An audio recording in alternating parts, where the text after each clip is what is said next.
The events of the series begin with Sophie preparing for her first day of work as a manager at a publishing house. Upon her arrival, Sophie meets the CEO, Ronnie, and organizes a meeting with the staff to welcome them. However, the temporary technical employee, named Max, arrives late for the meeting, disrupting the entire office due to his tardiness. Sophie heads to her office, hears an annoying noise coming from the wall, and discovers it's Max causing a disturbance. She asks him to work outside business hours so that the staff can work peacefully. Later, she holds another meeting with Friedrich, the literary director, and Denise, the public relations manager. Sophie returns home and talks to her husband, Johann, about her first day at the publishing house, explaining that the company needs effort and time to modernize, as they're still using manual systems instead of electronic ones. At bedtime, Sophie goes to the bathroom and watches an exciting movie to relieve her stress. The next day at work, Sophie is in her office as usual when she hears another noise caused by Max. She argues with him and again tells him to work outside the employees' working hours because the noise prevents them from concentrating. Sophie stays late at the publishing house after the staff has left and decides to watch erotic movies because she feels anxious. Max appears to have seen her watching these movies and takes photos of her without her noticing. The next day, Max waits for Sophie outside her office and tells her he knows what she does alone and has documented everything. Max mocks Sophie's actions as she tries to find information about him. She discovers he's a poor young man and decides to use his poverty to her advantage by offering him money in exchange for deleting the photos from his phone. Max takes advantage of the situation and asks her to invite him to lunch with her. Sophie fulfills Max's request and agrees to have lunch with him. During lunch, Max asks Sophie why she watches erotic movies, but Sophie's friend interrupts them. Max assures Sophie that he has deleted the photos from his phone, but she remains suspicious. She takes his phone with her and, back at work, feels euphoric at having bested Max. Denise and Friedrich argue about inappropriate conversations on their personal accounts, believing someone has hacked them. They turn to Max, the technical employee, to resolve the issue. However, Max needs his phone, which Sophie still has. Sophie realizes that Max planned the entire situation to get his phone back. She's impressed by Max's cleverness as he successfully retrieves his phone. Sophie then goes to the bathroom, applies lipstick, and emerges, handing the lipstick to Max. She tells him that the color of the lipstick represents her the most and asks how she can retrieve it from him. Max doesn't understand Sophie's actions, but keeps the lipstick. The next day, Max sends Sophie an envelope through the secretary, instructing her to yell at someone other than him. He explains that the game stipulates that whoever has the lipstick can make a demand of the other person, who must fulfill it without objection. Sophie starts looking for an employee to yell at, as Max instructed, but finds only the secretary, who leaves the office without permission.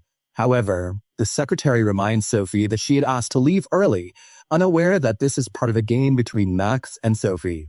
Sophie returns to her office and watches Max joyfully. The following morning, Sophie leaves the publishing house angrily but collides with a cyclist. They argue, but Max steps in after hearing Sophie's voice. He organizes the scattered papers and returns the lipstick to her, indicating it's now her turn to make a demand of him. That night, Sophie and her husband Johann attend a party, but she feels uncomfortable, especially as Johann belittles her in front of his friends. Sophie turns to Max to relieve her stress, initiating her game with him. She messages him, asking him to deliberately create chaos and noise during the next day's meeting at the publishing house. The following day, the employees are surprised when cleaning staff arrive before the meeting ends because Max lied to them, saying Sophie had invited them for coffee as a token of appreciation. Thus, Max fulfills Sophie's request. Max meets Sophie in her office and takes her lipstick as a signal that it's now his turn to make a demand. That evening, Max messages Sophie, asking her to come to work early dressed like a 90s pop singer. Sophie complies, surprising all the staff with her eccentric outfit. Except for Max, Sophie thanks Max for succeeding in his task and returns the lipstick, but Max kisses her on the street out of joy for his success. The next day, Sophie visits her daughter Isabella's school and meets the teacher, who says Isabella excels academically but is introverted and has interests different from her peers. The teacher asks Sophie to address the issue with her daughter. In the days leading up to the book fair, Sophie notices that her room is across from Max's. It's now her turn to make a demand. As she still has the lipstick, she leaves a note on Max's door, asking him to do something that will draw everyone's attention at the book fair. Max turns off all the lights at the event and escapes, fulfilling Sophie's request. He later reappears at the fair, where Sophie congratulates him. She goes to her room and waits for Max, but she hears a noise coming from his room.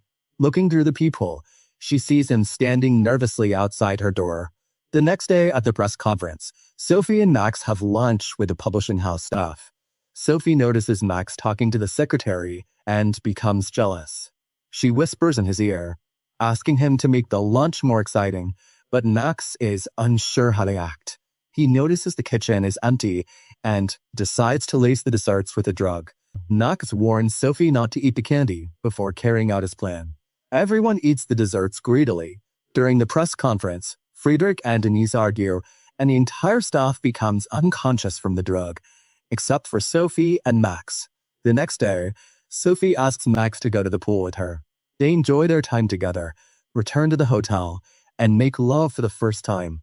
After the book fair, the staff returns to the publishing house. However, Max doesn't see Sophie and learns she's been working from home for 3 weeks. Feeling distraught, he tries contacting her, but she doesn't respond. Max visits Sophie at her home and confronts her about ignoring him.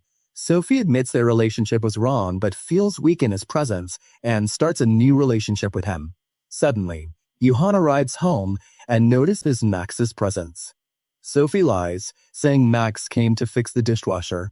Max pretends to repair it but gets angry and leaves, deciding not to speak to Sophie again. The next day, Sophie goes to the publishing house, apologizes to Max, and he forgives her. He invites her to his shared home, where they spend the day together. Max reveals that his mother doesn't like him because she sees him as a playboy. The following morning, Sophie returns to work. The secretary notices her growing closeness to Max and warns him that she could report Sophie for abusing her position to get close to younger men. Max ignores her comments and waits for an opportunity to talk to Sophie. She offers him the lipstick in exchange for visiting his mother and spending her birthday with her. Max agrees. Back home, Sophie prepares cookies for her daughter, Isabella, but Johann mocks her as usual. Sophie retreats to the bathroom and cries alone while Max visits his mother and younger brother. His brother asks if he's engaged, and Max claims he's in a relationship with a beautiful woman, showing him Sophie's picture. Max's mother is shocked to see her son involved with an older, married woman with a child. Meanwhile, Johann surprises Sophie by announcing he wants to move to London and asks her to leave her job. Sophie becomes angry as he didn't consult her opinion. At the publishing house, Sophie informs Ronnie that she plans to move to London with her husband and daughter.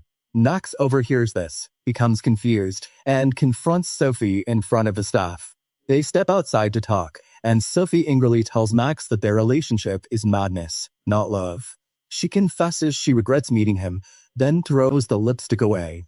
Sophie assures Max that nothing is left between them. Max is devastated and returns to work, but suddenly collapses.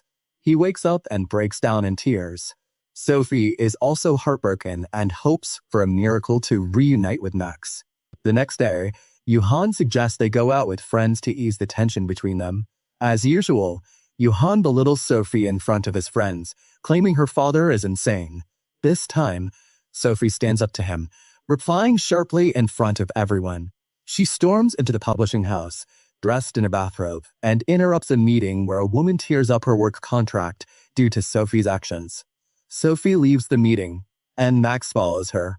Happiness floods Max's heart as he realizes Sophie didn't move to London because she has fallen in love with him.